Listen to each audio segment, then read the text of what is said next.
मेरा नाम दिलजिंदर सिंह है। मैं ग्राम सीतलापुर, लखीमपुर खीरी, उत्तर प्रदेश का रहने वाला हूँ। यहीं पे मेरी खेती वाली ज़मीन है जिस पे मैं फार्मिंग कर रहा हूँ। ये गन्ने की खेती इस समय जो है ऑटम प्लांटिंग चल रही है हमारे यहाँ, जो सितंबर, अक्टूबर, नवंबर में गन्ना बोया जाता है। ये इस विधि को हम वर्टिकल बड मेथड कहते हैं। वर्टिकल बड इसलिए कहते हैं, वर्टिकल का मतलब होता है खड़ा करना। खड़ी गुल्ली का मतलब कि आम जो पारंपरिक तरीका है वो है कि ज़मीन के अंदर गन्ने के 2 या 1 आंख के टुकड़े को लिटा के बोया जाता है, ऊपर से मिट्टी डाल दी जाती है नाली में। ये मेथड वर्टिकल बड इसलिए कहलाता है कि उसमें गुल्ली खड़ी लगती है और ये नाली के अंदर नहीं लगती है। जो आपका बेड बनता है, जो मेड़ बनती है, ये उसके किनारे पे लगती है और एक स्पेसिफिक डायरेक्शन में लगती है ये। तो इसके बहुत सारे लाभ हैं और अगर हम शुरू करें तो ये जो मेथड है, इसमें पहले तो ये जो गन्ने का जो गुल्ली जिसको बोलते हैं या बड कहते हैं, वो इस तरीके से काटी जाती है और इसी तरीके से बड वाला पोर्शन जो है वो ज़मीन के अंदर आधा इंच गाड़ दिया जाता है और बाकी का हिस्सा ऊपर रहता है। ये जो पार्ट है इंटरनोड, ये इंटरनोड में इस बड के लिए खाना, फूड स्टोर्ड है। जब हम इसको ऐसे गाड़ेंगे तो ये ग्रेविटी जो कुदरत का नियम है उस हिसाब से ये नीचे इसको मिलेगा जब तक ये अपनी रूट्स बना के खुद ना चलने लग जाए। तो इसकी बुआई जो है करने के लिए आपको साधारण खेत, सूखा खेत चाहिए। इस चीज़ में मोटे तौर पे हम बता दें कि इसमें बीज की बचत है, लेबर की बचत है, पानी की बचत है और आपकी जुताई की बचत है। वो कैसे, वो मैं आपको स्टेप बाय स्टेप बताता हूँ। खेत की तैयारी, इसकी सूखे खेत की जुताई होती है। आपको डीप प्लॉइंग करने की ज़रूरत नहीं है, जैसे ट्रेंच मेथड में बताया जाता है कि बहुत गहरी प्लाव से मिट्टी पलटो। आप इसको साधारण इम्प्लीमेंट्स, हैरों और कल्टीवेटर से जोत दीजिए। इसका एक 4 फुट पे पेड़ इसका इम्प्लीमेंट है जिससे हम ये बेड बनाते हैं और बेड बनाने के और ये लगने के बीच का जो डिस्टेंस है वो 4.5 फुट का है। 4.25 से 4.5 बीच वेरी करता है, ट्रैक्टर टू ट्रैक्टर डिपेंड करता है। उसमें ये होता है कि सूखे खेत में ये मेड़ें बना दी जाती हैं, जैसे आप हमारे पीछे देख सकते हैं। यहाँ पे सूखे खेत में ये जोत के इसकी मेड़ें बनाई गई हैं और लगाने से 2 घंटा पहले कूड़ में सिर्फ पानी दौड़ा दिया जाता है। जब कूड़ में पानी दौड़ाते हैं तो जिस जगह पे हमको ये गन्ना लगाना है, जिस तरीके से ये गन्ना है, तो जहाँ तक नमी आई होती है उसके पॉइंट पे हमको गन्ना लगा देना है। ये इतनी नरम हो जाती है जगह कि आप आराम से इसको ऐसे गाड़ सकते हैं गन्ने को। ये देखिए, बस ये इतना नरम है इस समय। आप ऐसे इसको गन्ने को लगा दीजिए इस साइड पे कि बस पानी, कॉन्सेप्ट ये है कि पानी की सीलन जो है, नमी मिलनी चाहिए, इसको पानी नहीं मिलना चाहिए। जिस क्रॉप को हम नाली के अंदर बोते हैं वो पानी में डूब जाती है। जो सिद्धांत है, जो आमतौर पे कहा जाता है कि जो लिविंग चीज़ें हैं, जो जीवित चीज़ें होती हैं, वो हमेशा ऊंचे पे अपना घर बनाती हैं, पानी से दूर, पानी के नीचे कभी नहीं बनाती हैं, क्योंकि वो हर तरह की दिक्कत देता है उसको।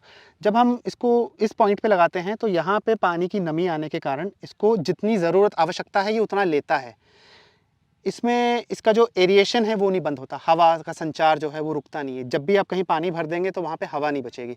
जब हम इस कूड़ में पानी भर देते और इसको अगर हम ऐसे लगा देते तो ये मिट्टी के नीचे दब जाता। क्या होता है, क्रॉप आपकी पीली पड़ने लगती है और उसको आपको फिर खाद देनी पड़ती है और खाद देने के बाद फिर वो रिवाइव करता है और फिर वो चलता है। तो जितना हम इसको मॉइस्चर देंगे उतना ये पनपेगा, उतना ये चलेगा। इसमें दूरी हमको देनी है एक बड से दूसरे बड एक बड से दूसरे बड की दूरी हमने जो रखी है मिनिमम 2 फुट रखी है। जो हमने ट्रायल किए हैं वो 2 फुट से लेके 4 फुट तक के करे हुए हैं, कि मतलब इस बड से 2 फुट, ये अगर ये हटा दें तो हमने 4 फुट पे भी गन्ना तैयार किया है। हम जितनी दूरी बढ़ाते हैं उतने टिलर्स बढ़ जाते हैं, क्योंकि हर गन्ने को उतनी स्पेस मिलती है। हर मिलेबल केन को जितनी जगह चाहिए वो मिल जाती है।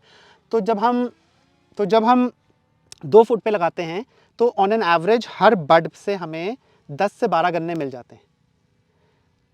और जो मिलेबल केन है वो हमारे एवरेज मिलेबल केन जो है वो 8 से 10 एंड तक बच जाते हैं हमारे पास। टिलर्स तो बहुत होते हैं बट अपने आप ही वो जो एंड तक जो केन्स मिलते हैं वो हमारे 8 से 10 होते हैं और हेल्दी मिलेबल केन होते हैं एक बड से। तो इस हिसाब से अगर हमारा 1-1.25 किलो का एक गन्ना होता है उस क्लम्प में, और अगर हमारे 10 गन्ने हैं तो ये हमारे 15 किलो का, मतलब एक बड ने हमको पहले 10 से 15 किलो वजन देके जाएगा, गन्ना देके जाएगा वो हमें। अच्छा, आपने बता रहे थे ना कि आप ये बता रहे थे ना कि इसमें जैसे सामान्य तरीके से जो लोग बोते हैं गन्ने में उनमें काफ़ी बीज लगता है, लेकिन जब आपका ये तरीका है इसमें तो आपने देखा कि आप कुछ तो बहुत कम लगा हुआ इसमें है। सब कुछ कैलकुलेटेड है। इसमें कैलकुलेटेड इस हिसाब से है कि अगर 1 एकड़ का खेत हम लेंगे तो 1 एकड़ में लगभग 36 लाइनें बनेंगी। 4.5 फुट की दूरी पे आपकी अप्रॉक्सीमेट 36 से 37 लाइनें बनेंगी, मतलब बेड बनेंगे। और जब खेत की लंबाई अगर 1 एकड़ की आप मान के चलो तो 264 फीट की मानी जाती है कैलकुलेशन करने के लिए। तो उसमें 2 फुट पे आपका जस्ट उसका हाफ, मतलब 132 के करीब आपके बड लगेंगे, सिंगल बड जो है।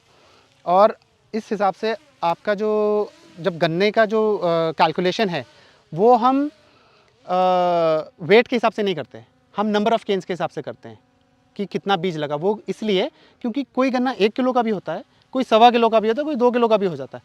तो हम क्या करते हैं, हम लोग 20-20 गन्नों का एक फांदी बांधते हैं।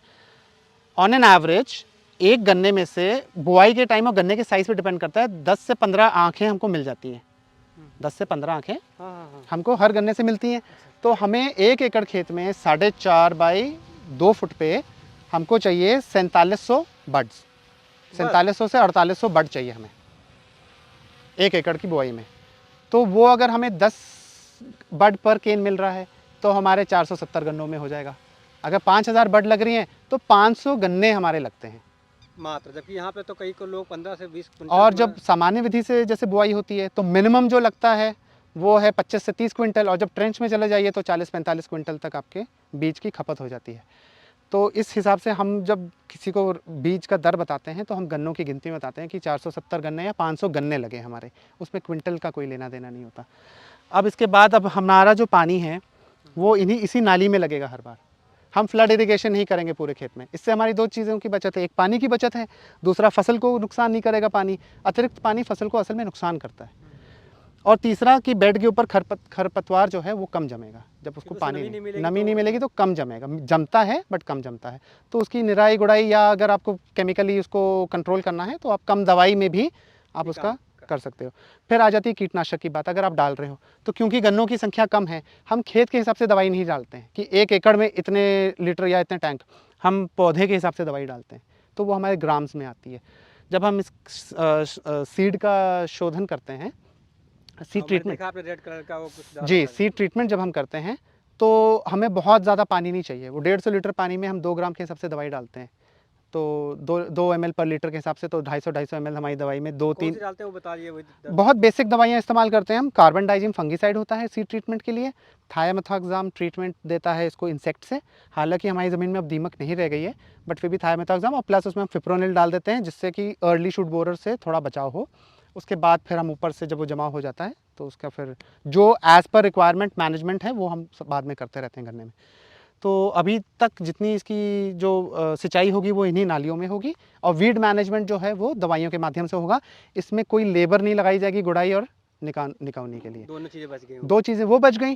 प्लस आप हमारे खेत में अगर देखेंगे तो इस समय मात्र 4 आदमी काम कर रहे हैं जो 1 एकड़ खेत एक दिन में आराम से लगा देते हैं बुआई में। 4 लेबर में हमारा 1 एकड़ खेत 4 क्विंटल या 5 क्विंटल, अगर दर के हिसाब से वेट के हिसाब से अप्रॉक्सीमेट लेंगे तो 5 क्विंटल में बीज या 500 गन्ने, और 4 लेबर में हमारे पूरे खेत की बुआई होगी और पानी की बचत अलग से।